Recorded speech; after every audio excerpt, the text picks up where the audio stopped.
What's up, guys? This is Bryant with Nomad Digital. I'm a professional videographer and video editor for a motor group here in Illinois.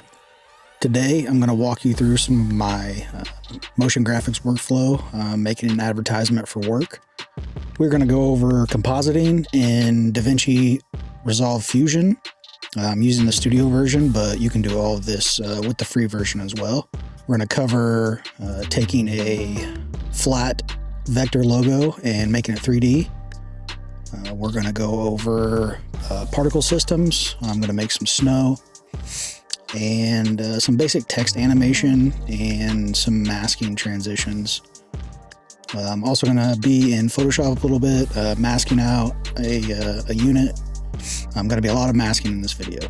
If that's something you're interested in, go ahead and stick around. So let's dive right in. First, we're starting in Photoshop. I'm going to put a picture of the unit that's going to be composited on top of the background. The special is winter parts accessories. So we're using a Polaris Ranger side by side with a snowplow on it, and I'm just going to mask it out. Usually what I do here is I do calculations, do alpha channel mask, but there couldn't get enough contrast between the unit and the grass, so ended up having to mask it out here. Masking can be pretty boring, so we're going to speed ramp it here just to get through this. You know, the more time you take with masking, the better results you're going to get. So I do take my time with this, but could have been a little bit better. All right, so there we're done. I think that's good enough. We're going to export as a PNG, and that's going to be using that in Fusion. So here we're going to be making some snow. Particle systems in Fusion is pretty easy. I like to put the render on 2D, just makes it a little bit easier to work with, especially I don't need the particles to be in 3D. We're changing the particles to a cube here because I want to fill up the whole screen. And I want to change the style to blob so I can change the size and everything like that.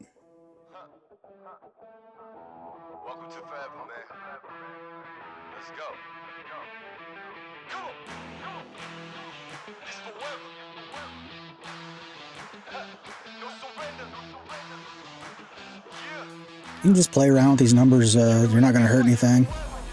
Move the sliders up and down. Literally mess with everything. That's how you're gonna figure it all out. That's how I figured it out. Taught myself all this. Bunch of YouTube courses, and then done a paid course with Casey Ferris. Now that I've got the size, adjusted the lifespan variance, all that, I'm gonna go ahead and get the motion started with the snowfall. So I've increased the velocity just a little bit and made the angle so it's falling to the ground. Not too much velocity or it's going to start going crazy.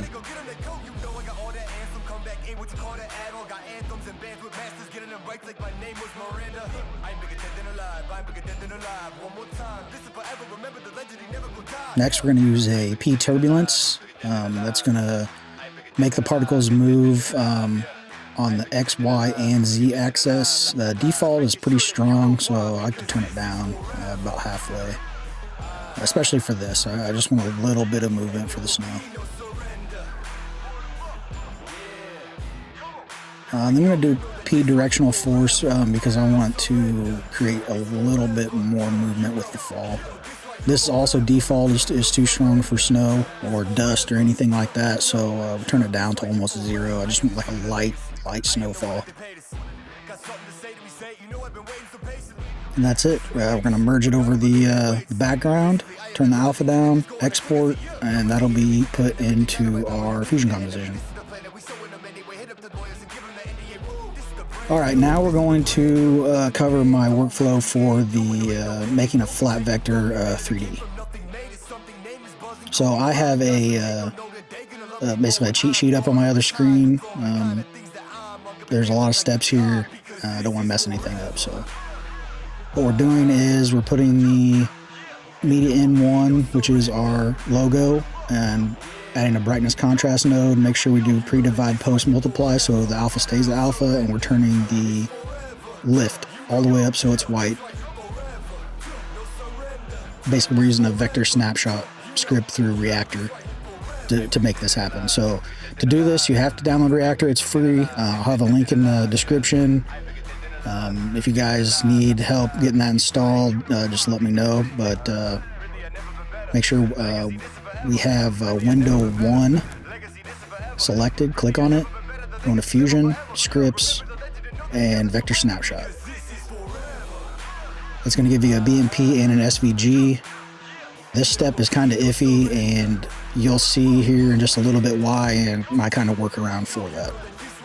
So now that we've got the SVG, we're going to go ahead and import it. Fusion, import, SVG.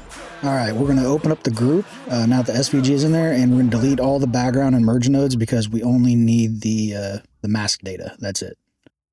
So now that that's done, we're going to select the SVG group. We're going to go back to scripts, and we're going to do sPolygon, which is also, I'll have a link for that description as well, another free script download. So it looks a little messed up here. The scaling is a little weird, but we're going to fix that with an S-transform. So make sure that our S-transform is in the A buffer. We click off of it, then we click media 1, put it in the B buffer, and then we move that to window 1, and then we do a split buffer, and you're going to get a screen like this. And then with the S transform, we're going to manually adjust the scale.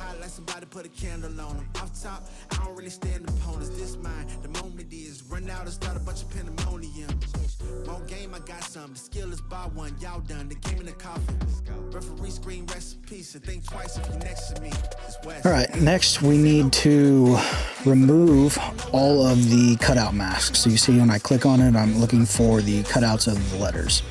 And the reason we're going to do that is because if we went straight into an extrude 3D, it would read all of these masks as one, and you would get no cutouts, so it would just be a blob. So we're going to, basically what I do is I go down the list, I click on each one.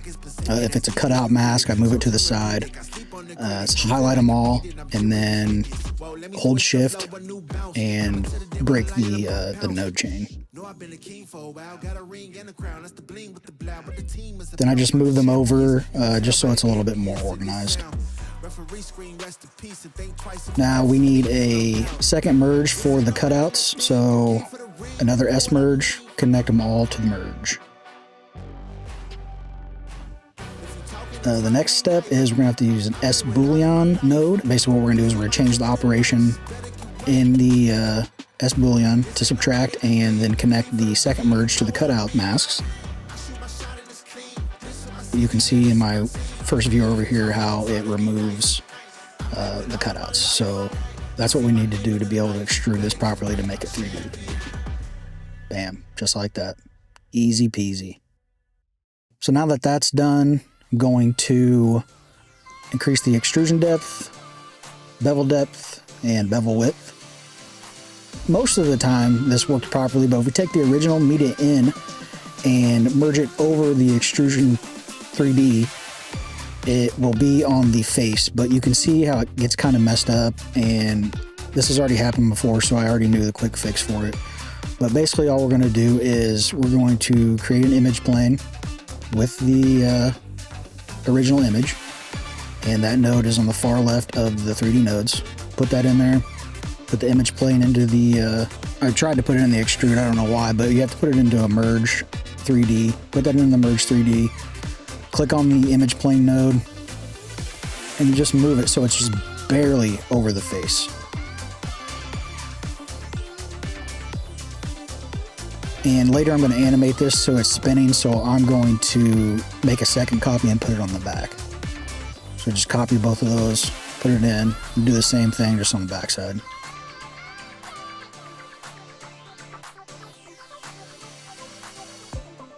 Next, I'm going to put it into Render 3D, and I'm going to go ahead and create my cameras and my lights.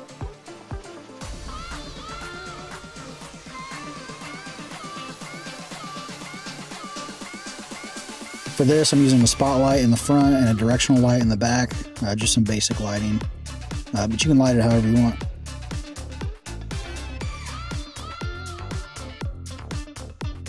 So now that that's done, I'm going to set up so I can animate this spinning and the lights staying at the same angle. So we're going to create a second merge and a transform 3D. We're going to put the image planes into the merge. So then we're going to do the transform, rotation animation, go to the end, keyframe, Y rotation, go to the beginning, do as many spins as you want. I did 540 here.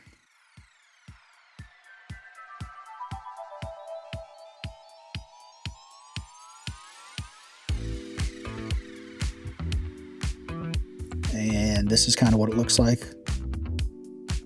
And that's your basic turning a flat vector into a 3D and adding a little bit of animation to it. Now we're going to put our cutout from earlier, the unit, and we're going to put that on our top of our background.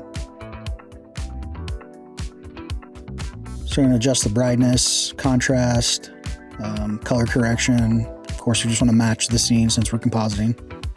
And now I want to mask out. I didn't do this in Photoshop. I wanted to do it in here just a little bit easier.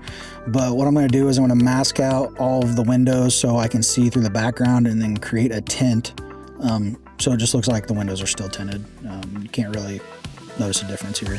This isn't necessary, but I take a lot of pride in my work and the fine details, even when it's just something like this for a quick sales ad for work. So I'm going to go ahead and mask through all this, and let's see the next step.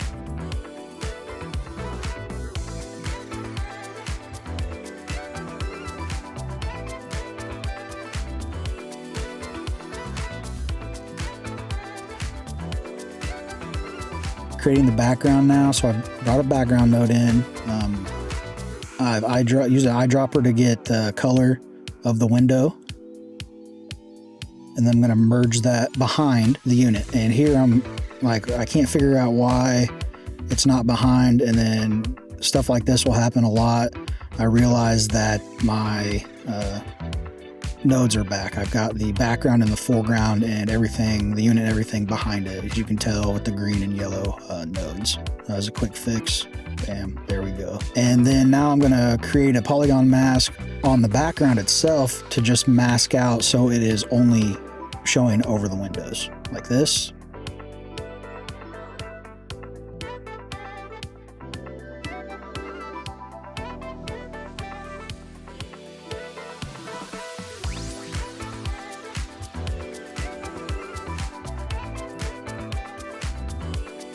And then I'm going to adjust the alpha on the background just until it matches about the same color, as you can see here.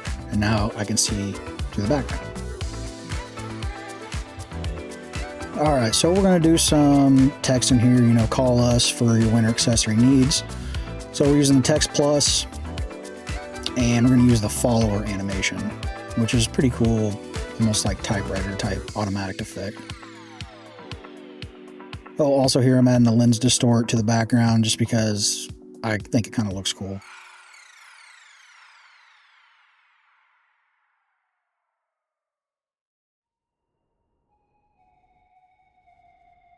All right, so to use this follower animation, you right click on the text box to the right in the inspector, and you click follower.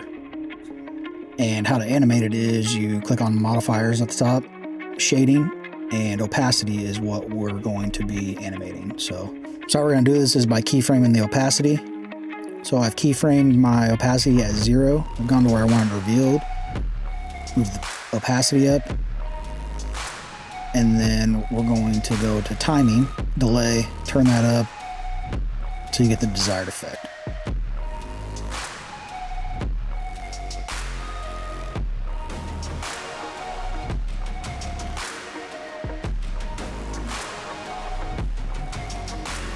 And I thought that was pretty cool. Basic text animation, looks cool, professional, but it could use a little more, so I decided that I wanted a way to make that text disappear so it's not just sitting there for the remainder of the video. And how I'm going to do that is with fast noise. So I brought in a fast noise node, adjust the details, everything, however you want it, personal preference. And then I used an ellipse mask on the fast noise to kind of create the cloud, adjust the soft edge, just so it has that kind of cloud look, and then bumped up the seethe rate so it's moving, kind of morphing as we're going.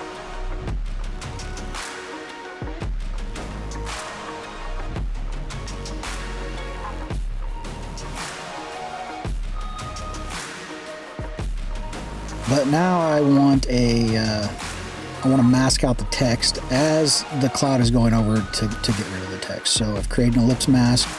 It's going to go over the text. And I'm just going to follow the same keyframes as the fast noise ellipse.